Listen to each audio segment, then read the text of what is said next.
So all we're doing here right now is creating a bit of clarity to help people understand that there's a clear difference between IFA, an immediate financing arrangement, and the process of becoming your own banker, the infinite banking concept. And it depends on really what your objective is and what you're trying to accomplish. If I knock the balance down to $50,000 and I did that in the middle of the year, I'm not able to actually go and access that money again from that credit facility. I have to wait until the next year. I have to fund my next year's premiums. I have to go through the annual update, Q&A paperwork that's required with the bank lender to get reallocated that money, the next year's amount of money and the amount that I paid back. So it is not a true line of credit structure like other cash surrender value lending instruments are, or certainly like the policy loan is. So this is where a lot of the confusion comes in, and that confusion is actually created at the life company level because their own marketing material doesn't explain that. Now, next up, we're going to swing it over to Vern. Let's get you going here, and we'll talk a little bit about some of the mystery, unwinding the mystery between the 3 letters of IBC versus the 3 letters of IFA. Yeah, absolutely. Thanks, Rich, for the handout. Before I jump into that, I just wanted to share a quick thought because you're talking about control. You're talking about, hey, if I fall upon hard times, or if I decide, because it's my banking system, if I want to redeploy capital elsewhere, at any point I can, start increasing my loan repayments or start my loan repayment back up. But if I come into a windfall and I have a large loan outstanding, is there anything stopping me from just lump summing that capital right back into the system and putting that entire windfall right back into my policy? I get to choose how that goes, right? So again, all about control, access, and being able to make the calls that best suit you and your family. I'm gonna go ahead and share my screen. Before I do that, there might be some people thinking, what does this mean? IBC, IFA, that kind of thing. So a lot of times there's a lot of clients that hear these terms that come up, different ideas, different strategies. You're Googling different things. Maybe you're talking to somebody or you're on a group call like this. And we get a lot of questions about this thing called an IFA. It stands for immediate financing arrangement. So all we're doing here right now is creating a bit of clarity to help people understand that there's a clear difference between IFA, an immediate financing arrangement, and the process of becoming your own banker, the infinite banking concept. And it depends on really what your objective is and what you're trying to accomplish. We're not saying, hey, do IBC, forget about that IFA thing. There could be a lot of situations where an IFA might be in your favor. And the process of becoming your own banker is what I just said, and it's an and process. It's not one or the other. You can certainly take advantage of the opportunity of an IFA, an immediate financing arrangement, and you can still implement and practice the process of becoming your own banker. So Sarbo and I are going to highlight that right now, okay? So we're just going to point out a couple of highlights here, just so that we can see high level how the process of what an IFA versus IBC kind of looks like. So first things first, like I said, big on acronyms. We know IBC and we have IFA. Now, the key thing is here, the tool, that's what the policy system is just a tool. Dividend paying whole life insurance, or is the same thing that we're going to use for an immediate financing arrangement if we go ahead and do that. Or it's going to be a similar tool. So you can use different types of insurance policies for an IFA. Now, the insurance company that's best suited for the infinite banking concept would be what we call the mutual insurance company, i.e. Equitable Life of Canada, but it's just preferred. Nelson made it very clear in his book that we use the best tool that we can for the job to implement the process of becoming your own banker. There's some countries on the planet that don't even have dividend paying whole life insurance. Does that mean that they can't become their own banker? Absolutely not. You could use a shoebox to become your own banker. It's just that a shoebox is not a great place to save capital, right? So preferred is a mutual insurance company. If you're not with a mutual insurance company, I have policies that are outside of the mutual insurance company. Nothing wrong with that. They still have the same contractual guarantees, which is the cash value and death benefit have to match by age 100. So every day that we all age, more cash available today than there was yesterday. And that's good for everybody.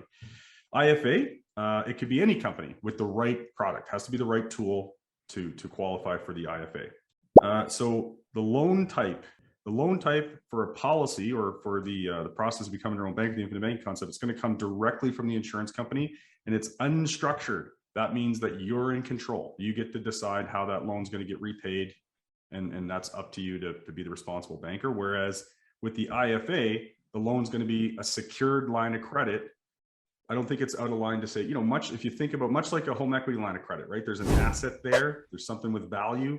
I've got my policy. I'm using the policy cash value. That's the security for the bank. So it's going to be a line of credit against the policy. And we know, obviously, the bank is going to be the one who's determining all of the minimum payments or the interest rate and that sort of thing that come along with that. Loan repayment, again, it's unstructured. So the loan repayment for the process of becoming your own banker, the infinite banking concept, is going to be set by the policy owner. You get to call the shots. How much you want to put in, when you want to put it in, change, modify, increase, decrease, that's completely up to you. Whereas the IFA is going to be set by the bank. Now, that's not meant to I'm not picking on IFA here. I'm just saying that, just making sure that we're clear between the differences between IFA, the immediate financing, versus the process of becoming your own banker. But it's important to know that there is going to be a minimum interest only payment that has to be paid. So that's required with the immediate financing arrangement. This is really important. Who is the ideal client? Is anything for everybody, although maybe it adds value for everybody if implemented properly? Sure, but not anything is for everybody. So there's an ideal client. The process of becoming your own banker, what I forgot to put in here was mindset. We have to have the proper mindset to implement the process. And we're doing a great job today, I think, of highlighting all that. But it's for anybody who wants to control the process called banking. That's who infinite banking is for. It's for you. Otherwise, you probably wouldn't be here today. Who is the immediate financing arrangement for? Generally speaking, it's going to be for clients who are considered high net worth. It's going to be for people who have a high need for permanent insurance for things like tax and estate planning purposes. And also they're going to require, there are some minimum thresholds. We're not going to get into that today, but it's going to require generally what would be considered higher premiums. You're not going to put $2,500 into a policy and use that for an IFA, generally speaking. So they also have a need, these people who are implementing IFA, they have a need for a lot of cash for their business or their investments. They should also have a separate policy for the process of becoming your own banker. If I implement the immediate financing arrangement, that doesn't mean that I'm replacing the process of becoming your own banker. I can still continue to practice the process of becoming your own banker. I can have policies within my corporation or personally that I'm using for implementing becoming your own banker. And I can have policies that I'm using for the immediate financing arrangement. So qualifications. Let's assume right now that the policy is already in place. So we have a policy.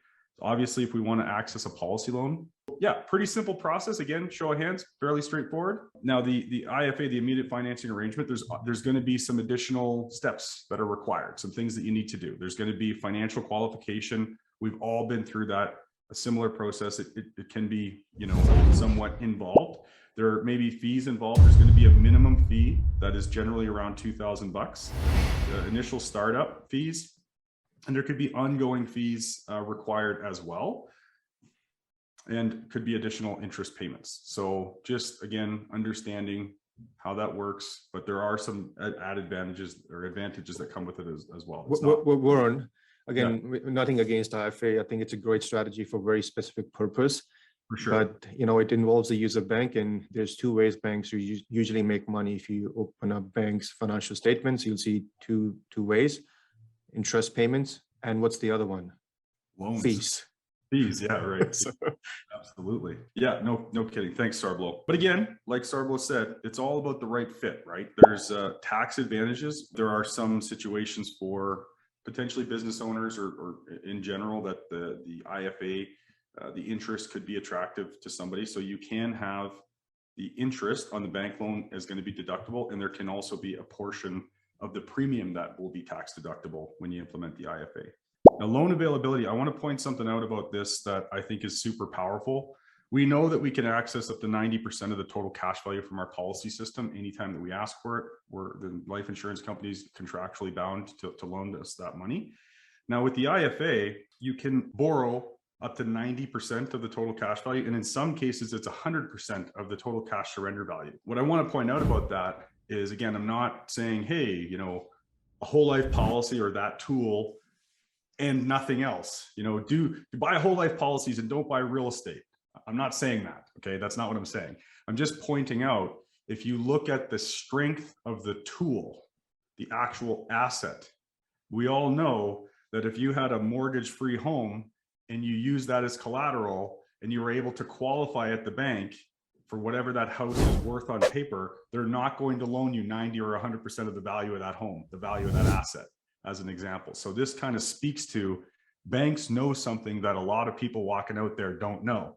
They know exactly how strong this tool called dividend paying participating whole life insurance is. So they'll loan you up to 90 to 100% of the cash surrender value. And the outstanding loans, the reason why there's only one line here is because it works the same. The loans do not impact the daily cash accrual within the policy, the daily cash growth, and it doesn't have an impact on the dividends or the death benefit growth. So that's a good thing. And the outstanding loan, when death occurs, gets paid tax-free from the death benefit. So the same goes for if I have a line of credit, if I have a collaterally assigned policy at a bank and I have a line of credit and there's a loan outstanding, then, you know, upon my passing, my death benefit will pay off that loan first and the rest will flow to the beneficiaries income tax free. And we highlighted this at the bottom because an IFA doesn't replace controlling the banking function. There's a lot of noise out there that says, oh yeah, no, I do infinite banking. I got this thing called an IFA. They're not the same thing. No, I just want to say, you know, IFA has its own place, and you know, have clients, and we all have clients who have IFAs in place because they had a high need for permanent insurance. Which needed high access to premium. They had to put a lot of premium in to get that high need for insurance, but at the same time, they didn't want to be in a position where they were not able to access that cash. And in that particular scenario, yes, IFA 100% made sense. But in addition to that, they're also controlling the banking function by adding some more policies on themselves to use those policies for the purpose of practicing becoming a banker. So it's going hand in hand. There's one key thing I want to just reference for everyone, you know, watching here today. So if you can bring that back up. So here we have unstructured policy loan versus from the bank, a secured line of credit. When the life companies, they put together their own quote unquote marketing material for this strategy. This is a common strategy. It's been around, you know, for, I don't know, 25, 30 years or something. So it is very popular, especially in the business community. However, on their material, it'll say that this is a line of credit, but that is not truly accurate. Because when we think of a line of credit, we think, oh, hey, I have a personal line of credit or a home equity line. I can put money in there and pay it down. And then I can immediately go and either use my debit card or write a check or go do a transaction out of that credit line. Our assumption of a credit line is that that's how most of them work. In an IFA situation, it's actually more of a demand loan situation where, as an example, I put in premium of $100,000 and then I get and just to keep everything very high level here, I go and get a $100,000, you know, IFA. Basically, they're going to call it a line of credit. But if I go and use that, and let's just say I put it into my business or I put it into some kind of an investment, well, now my business wants to go and pay some money down on that credit line to bring the balance down. If I knock the balance down to $50,000 and I did that in the middle of the year, I'm not able to actually go and access that money again from that credit facility. I have to wait until the next year. I have to fund my next year's premiums. I have to go through the annual update, you know, Q&A paperwork that's required with the bank lender to get reallocated that money, the next year's amount of money and the amount that I paid back. So it is not a true line of credit structure like other cash surrender value lending instruments are, or certainly like the policy loan is. So this is where a lot of the confusion comes in, and that confusion is actually created at the life company level because their own marketing material doesn't explain that. In fact, I remember having meetings with one of the main lenders that does this. They're very popular, well known in Canada for doing these types of loan structures. And it took me 3 meetings to get someone to truly confirm, because they couldn't answer the question for me directly. And that's something that is really important to understand. And so, you know, that kind of an idea, it takes the incentive off of actually putting money back on the policy loan or the collateral loan, because then you're trapping it into a prison for a period of time before you can have it released again. So this is, again, one of the big differentials between having the control of that private contract with the life company directly versus now being beholden to the rules of a bank. And Richard, if I may also, So what can you speak to the commitment letter from the bank also? They're committing to a certain period of time, and then after which you may have to qualify or requalify again? Yeah. So, sometimes it depends on things like age of the insured person and a number of stuff, but there will be an initial qualifying. So not unlike a mortgage qualifying that you guys would be familiar with. And often these are done at a business level. And so you're typically, they're going to qualify you for, let's say, a 3, 5, or maybe as far out as like a 10-year period of time. But they're doing like an initial qualification. They're saying, look, if you borrowed, let's just say it's 100,000 and you intend to do this for 10 years. Well, that's 10 years of 100 grand. That's $1 million. So we're going to pre-qualify you for the ability to debt service $1 million, interest only credit line 10 years from now. And we're using kind of today's numbers and the policy, growth to do that. But each and every year, you're still going to have to do effectively like a mini update. And there's some, we got to hand in the annual statement. You got to pay your annual fee. They're going to relook at some things to make sure that, all of a sudden you haven't gone and declared bankruptcy in the last year. And then they're going to pull the credit facility out from underneath you. So there is an annual kind of update that does happen. And then eventually, if we don't meet their qualifications or they change the lending criteria, which banks are also known to do from time to time, maybe you fit in their bubble today, but tomorrow's bubble you don't fit in. And so they might call the loan due at that time, in which case you would then access money from the policy directly, and you would pay off the outstanding, instrument that you owe that third party bank. And they do something it's kind of like in real estate, they call it a simultaneous close. So it's kind of like refining. You've got a mortgage with one company and you're going to refi with, mortgages with TD, you're going to refi with RBC. RBC is going to pay TD out and then register a new instrument. So it's the similar process, but there's a little bit of legwork there because it's a chicken and an egg situation.